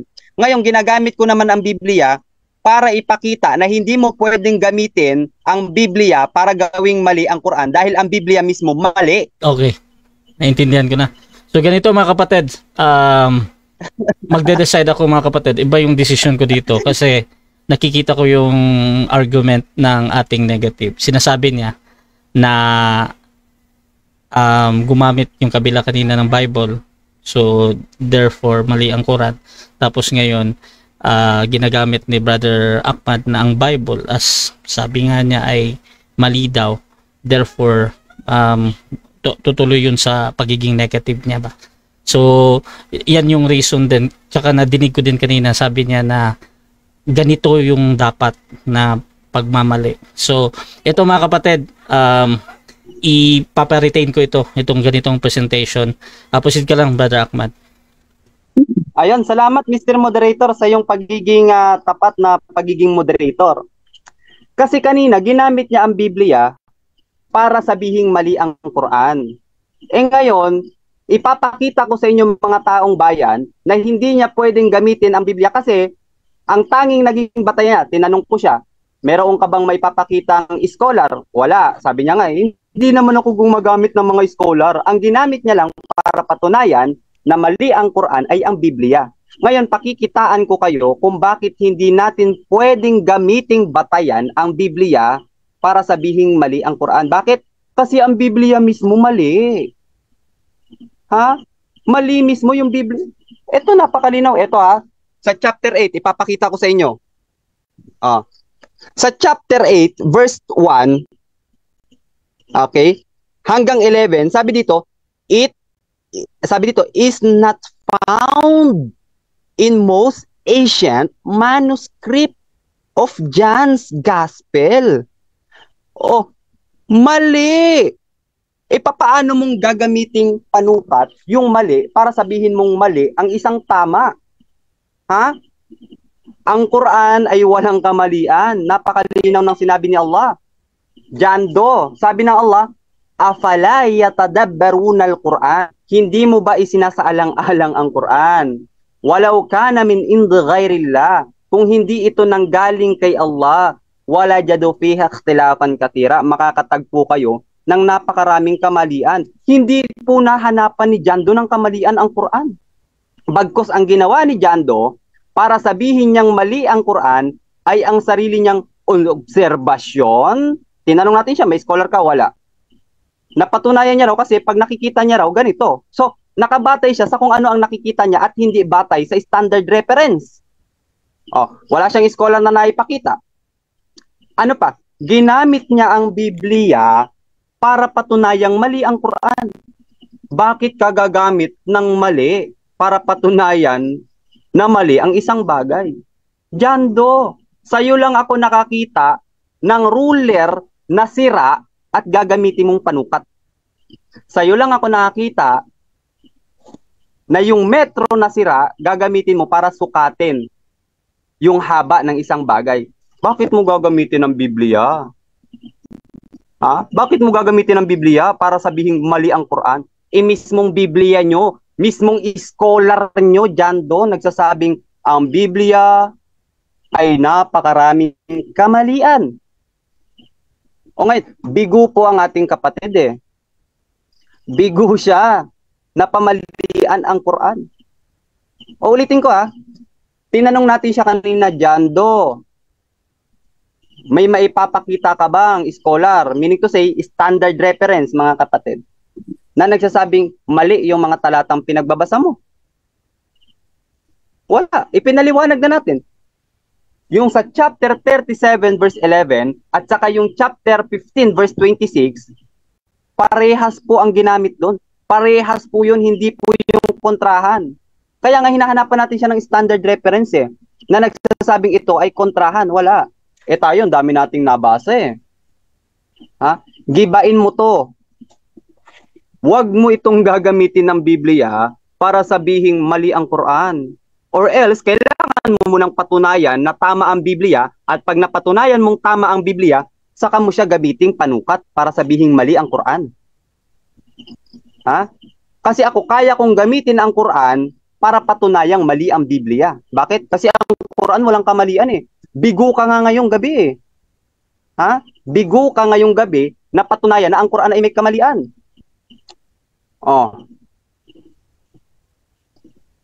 Ilang minuto na lang, Mr. Moderator?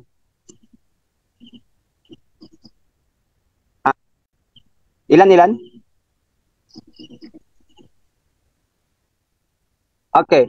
Ngayon, ano pa ba? Wala naman kasi akong hahabulin sa kanyang latag Wala akong nakikitang kamalian doon. Wala akong nakikitang dapat habulin doon kasi hindi siya gumamit ng standard reference Hindi natin pwedeng gawing batayan si Jando. Jando, sino ka ba? Para sabihing mali ang Quran, sino ka? Scholar ka ba? Hindi. Hindi mo nga naiintindihan ng Arabic Tatakbo siya sa objection, Mr. Moderator, napag-usapan namin. Ang napag-usapan natin para alam ng taong bayan, ang napag-usapan natin, hindi kita pababasahin ng Arabic. Yan ang napagkasunduan natin sa debate. Sabi niya kanina, pinag-aralan kong mabuti yan. Pinag-aralan ko yan ng masinsinan. Eh kung pinag-aralan mo to ng masinsinan, alam mo ba kung anong mga kataga ng Arabic ang ginamit dito? Hindi.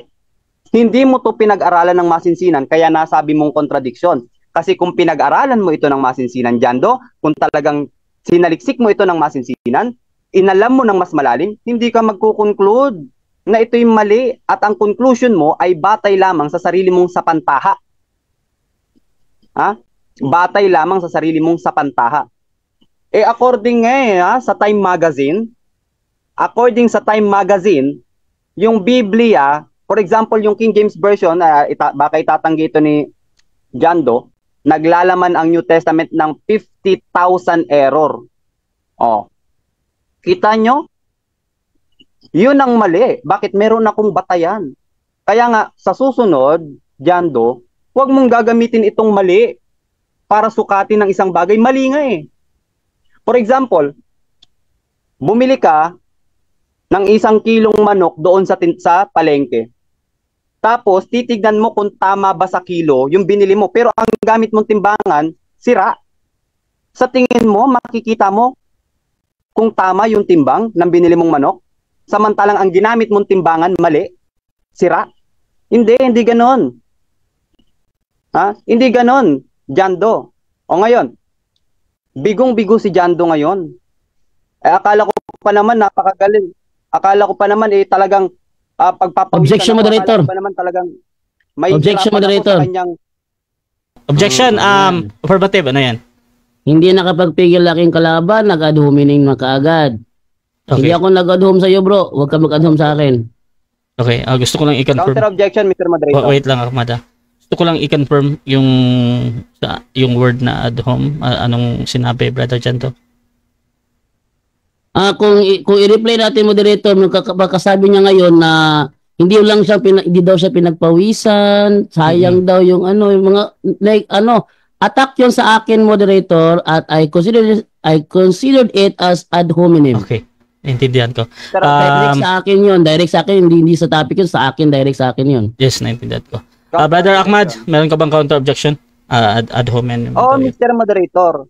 Nakikita niya, binabantayan niya kung ano yung ginagawa ko. Siya kanina, Mr. Moderator, habang nagpipresent ako, habang sumasagot ako, pinagtatawanan niya yung sagot ko. Jando, wag mong gawin sa kapwa mo ang ayaw mong gawin sa'yo. Okay. Dito ka sa moderator, bro, ha? Huwag yung mag-usap. So, ganito, mga kapatid, ha?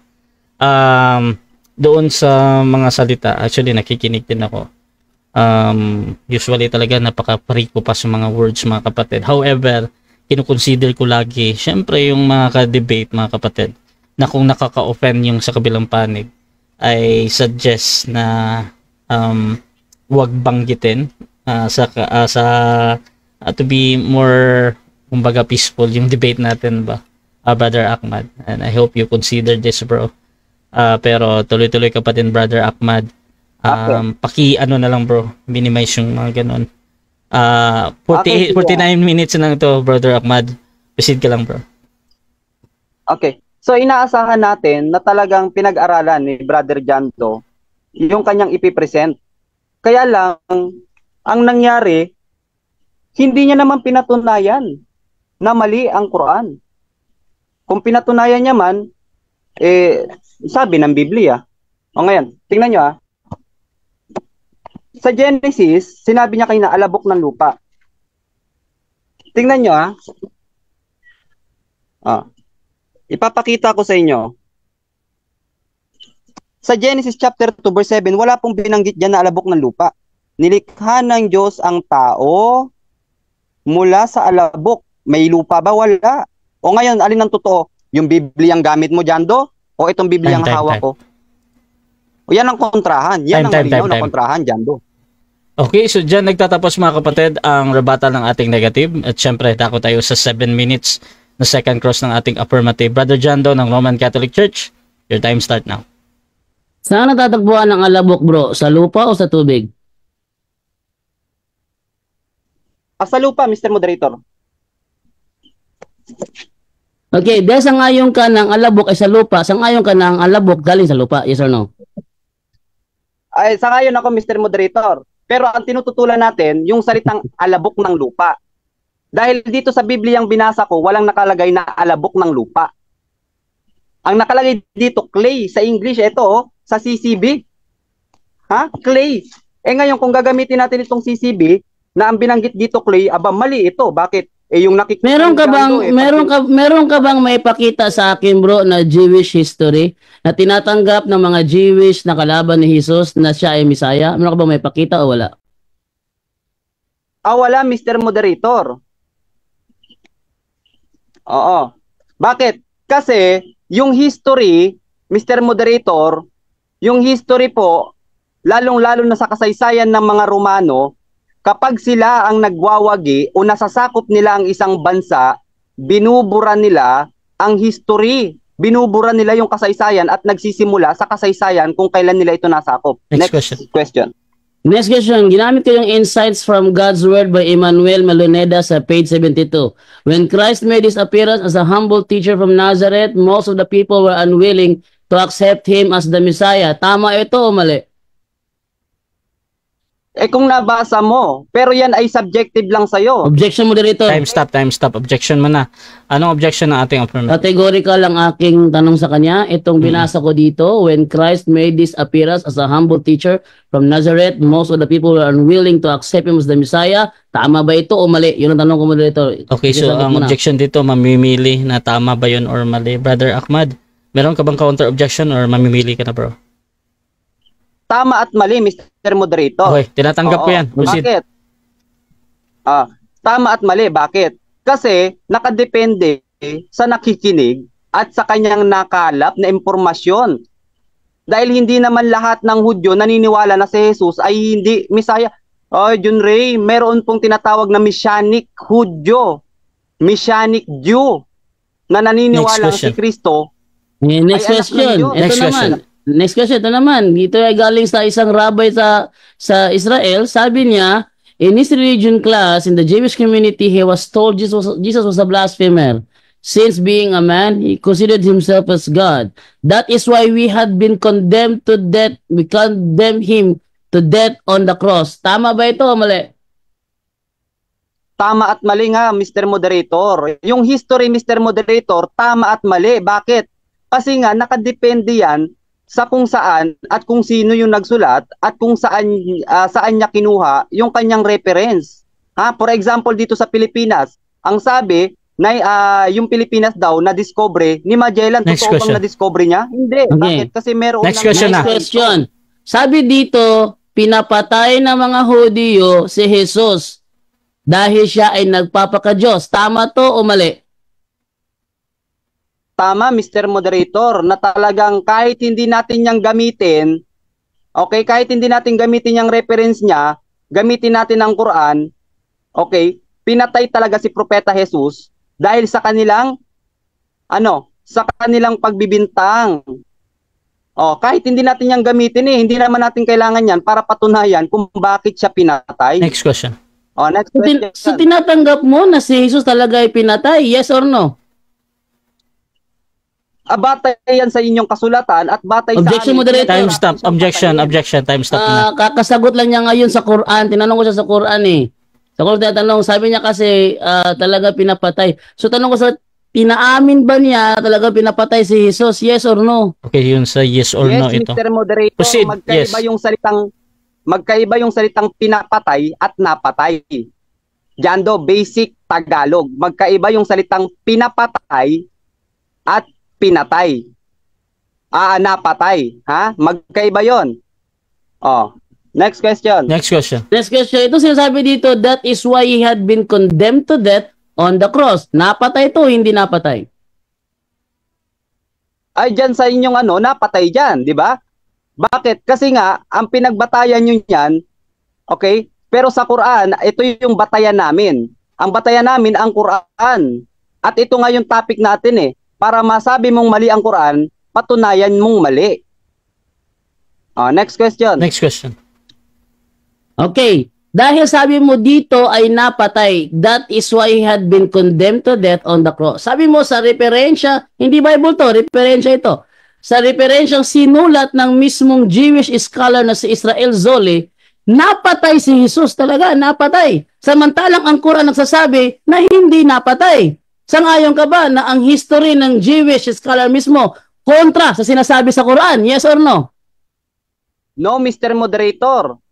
Dahil kung gagamit tayo ng reference na ganyan, meron din naman, Mr. Moderator, kagaya ng ginagamit ng mga atheists na si Jesus hindi talaga nag-exist. So tatanggapin mo rin ba yon na talagang si Jesus hindi siya nag-exist? Next question. Next question. Next question. Meron ka bang maipakita sa aking Jewish scholar na nagsabi hindi napatay si Jesus? Okay, Mr. Moderator, ito yung sagot ko. Wala akong may papakita sa kanya dahil ang pinaniniwalaan namin at sinagot ko na kanina na ang history, okay, basically ang ginagawa kung sino yung nakakasakop ng bansa, binubura nila yung kasaysayan ng lugar na yon. For example na lang, hindi natin maaasahan yung history. For example, dito sa Pilipinas, sabi nila, ang Pilipinas daw na sa textbook natin yan. Dito sa Quran 19:27 to 28, sinasabing si Santa Maria ay sister of Aaron. Kapatid daw ni Aaron. Sinong Aaron ang tinutukoy dito? Okay, binanggit dyan ay kapatid, sister of Aaron, di ba? Ngayon, kung sino man yung Aaron na tinutukoy dyan, kung sasabihin mo na yung Aaron na tinutukoy dyan ay ang Aaron na kapatid ni Moses, dapat siya ang magpapatunay niyan. Okay, ngunit walang binanggit sa Quran kung sinong Aaron ang tinutukoy doon. Next question. Meron ka bang Jewish history may pakita na si Santa Maria ay may kapatid na nagngangalang Aaron o wala? Wala, Mr. Moderator, kasi nga ang batayan namin yung Quran. Ang fully authority namin ay ang Quran. Kung ano yung nasa Quran, yun ang pinaniniwalaan namin. Kaya nga pinag-uusapan natin ngayon para mapatunayan mo na hindi totoo ang sinasabi sa Quran. Ang sabi ng Allah, afala yatadabbaruna al-Quran, hanapan mo, wala jadu fiha ikhtilafan katsira. Next question. Sinasang-ayun mo ba na wala kang backup na suporta sa sinasabi ng Quran na may kapatid si Maria na nagngangalang Aaron? Yes or no? Ulitin ko, Mr. Moderator, yes. Okay? Dahil ang Quran, ito yung fully authority namin dahil nanggaling doon sa tagapaglikha. 7 minutes time. Okay, so dyan nagtatapos mga kapatid ang second stage ng ating debate. Siyempre, dako tayo sa 5-minute na final conclusion dito. At shoutout muna sa lahat ng mga manonood mga kapatid.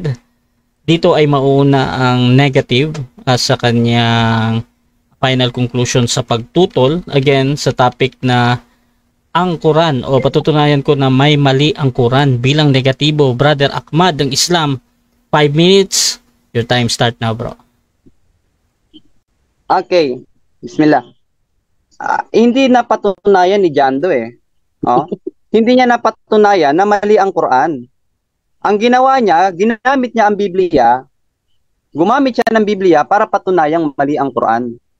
O yung kanina, sabi niya, ang sabi ni Jando kanina, yung huling tanong niya, yung patungkol kay Aaron, sister of Aaron, ang balak ditong palabasin ni Jando, itong Aaron na ito ay sa panahon ni Moses. Dapat sila yung magpatunay patungkol diyan. Patunayan nila na yung tinutukoy na Aaron doon ay sa panahon ni Moses. Pangalawa, ang fully authority natin mga kapatid, naming mga Muslim ay ang Quran. Bakit? Kasi ang paniniwala namin, ang Quran ay nanggaling sa Diyos. At kung ano ang sinabi ng Diyos, ay totoo yan. Kung ano ang sinabi ng Diyos, totoo yan. Kaya nga, dapat ang ginawa ni Jando, pinatunayan niya na ang Quran ay unreliable. Dapat pinatunayan niya na ang Quran ay may kamalian. Kasi ang Quran, meron pong hamon Anong hamon ng Allah? O Jando, afala yatadabbaruna al-Quran, Jando. Hindi mo ba pinag-iisipan ang Quran?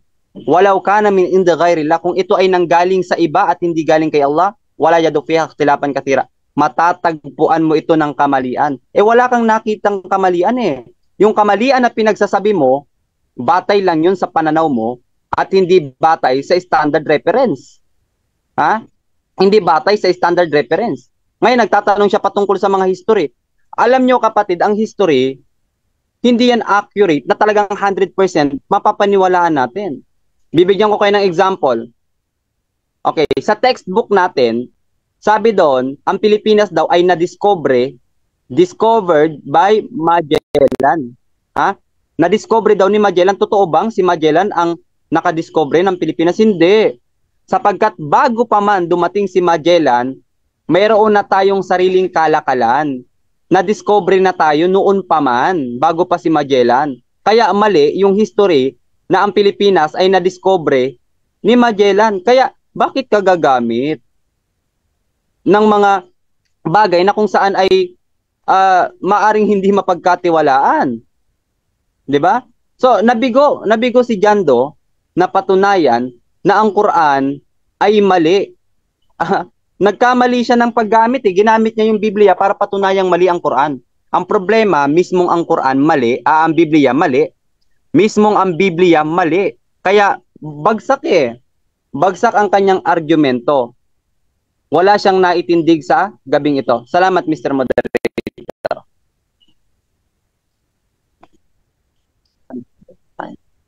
Okay na yan. Okay, so dyan nagtatapos mga kapatid ang final conclusion ng ating negative. At dako tayo sa final conclusion din ng ating affirmative sa kanyang pinatutunayan na may mali ang Quran. Brother Jando ng Catholic, your time start now, bro. Okay, kanina ko pa sinasabi sa kanya, ayaw niya tanggapin Kasi yung mga tanong niya sa akin, malayo sa mga sinasabi ko. Standard reference daw. Standard reference to, hindi naman sa amin to Ito ay isang Jewish scholar na si Israel Zoli. Nagpapatunay siya na si Kristo talaga pinatay. In his religion class in the Jewish community, he was told Jesus was a blasphemer. Since being a man, he considered himself God. That is why he had been condemned to death on the cross. Hindi amin yan. Dumer, hindi amin yan. Standard reference yan, hindi amin yan. Jewish scholar yan. Katunayan, binakapan ko pa ng Roman historian. Ang Roman historian si Cornelius Tacitus, hindi amin yan. Standard reference yan. Sabi ni Tacitus sa kanyang Annals 1544. Consequently, to get rid of the report, Nero fastened the guilt and inflicted the most exquisite tortures on a class hated for their abominations, called Christians by the populace. Christus, from whom the name had its origin, suffered the extreme penalty during the reign of Tiberius at the hands of one of our procurators, Pontius Pilatus. Sabi niya, ang ginagamit ko lang daw Biblia. Biblia lang. Ginagamit ko standard reference din. Ibig sabihin, ang Biblia at ang standard reference magkatugma. Tingnan mo, napunta siya kay Magellan, layo naman na tinakbo mo. Napunta sa atheist, layo naman na tinakbo mo. No? Pag siya gumamit ng referensya, ang layo na tinatakbo. Etong sa akin, hindi na malayo sa akin Yan nyo inaamin. Talagang pinatay si Jesus. Ayan do. He has been condemned to death on the cross. Standard reference yan. At ano pa? Ano pang sinasabi mali sa Quran? Sabi niya, yun daw sinasabi daw na Aaron, na sister daw niya si Mary. Ano daw yun? Hindi daw yun ang kapatid ni Moises. Ano hindi kapatid? Kung hindi yun ang kapatid ni Moises, bakit may sinasabi naman ulit sa 66:12 ng Quran na si Mary is daughter of Imran? Huwag mo sabi, sino ba si Imran? Tingnan nyo sino si Imran? At ipakita kung sino tong si Imran. Ito si Imran, siya ay ang father of Moses, no? At ipakita yung ating na-search dito. Si Imran ay father of Moses. Ito, pakita ko sa inyo. Ayan, no? Amram. In the Bible, Moses' father, Amram, does not speak. He is mentioned as a second generation Levite, the son of Kohath and father of Moses. Father of Moses. Ninyo? Father of Moses. Ano ba ang Arabic term ng Amram? Di ba Imran? Si Maria daw is the daughter of Imran. Ayon sa 66:12 ng kanilang Quran, And Mary, the daughter of Imran, whose body was chaste, therefore we breathed therein something of her spirit. And she put faith in the words of her Lord in his scriptures and was of the obedient. Akalain mo, sa isang talata, sister of Aaron. Tapos ang talata, daughter of Imran. Sino ba si Imran? Siya ang tatay ni Aaron, Moises, at Miriam. O, siya ang tatay. Ngayon, ano pa sinasabi sa kanilang Quran? Isa pang sa 3:35-36 ng kanilang Quran. Remember when the wife of Imran said, My Lord, I have vowed unto thee that which is in my belly as a consecrated offering. Oh, when she was delivered, nagkaanak siya ng babae. I have named her Mary. Mali. Mali talaga. Hindi ko lang nilabas lahat, pero mali talaga. Hindi niya kapatid si Aaron, hindi niya tatay si Imran, at hindi siya anak ng asawa ni Imran. Mali talaga. O meron pa yung Haman. Yung Haman, naging ministro ni Paraon. Hindi siya ministro ni Paraon. Si Haman ay ministro ni Haring Asuero. Hindi siya ministro ni Paraon. Dahil malayo ang agwat ng edad nila, no? Ibang panahon si Paraon, ibang panahon si Haring Xerxes. Si Haman ay ministro ni Haring Asuero, hindi siya ministro ni Paraon. Pero sa kanilang Quran, sinasabi sa kanilang Quran yun. Okay, so yes bro. So diyan nagtatapos mga kapatid ang debate natin between Catholic and Islam sa topic na patutunayan ko na may mali ang Quran. Affirmative natin si Brother Jando, negative naman si Brother Ahmad. So before natin i-end yung ating live, gusto ko muna silang bigyan ng time magpasalamat sa lahat ng manonood natin at makakapanood pa nito sa mga review mga kapatid, dyan sa mga pasasalamat dyan sa ibang platform din na nandito. Nahin natin si Brother Jando, bro. Salamat ka muna, bro. Okay, salamat po sa inyong panunood. At least ako'y natutuwa na kahit sa ganitong paraan, inapatunayan ko po yung aking tema, no? Kahit na ako'y inad hominem ng aking katunggali, is okay lang. At least napatunayan ko ang aking tema. Ayun, ngayon ang kapasalamat, Brother Rasha. Ug inyo nang nabati ang mga kamatuoran dinhi ning atong tulumanon. Kay sabay kamatuoran. Ako lang hinaot nga daghang kamog lakat-unan. Daghang salamat.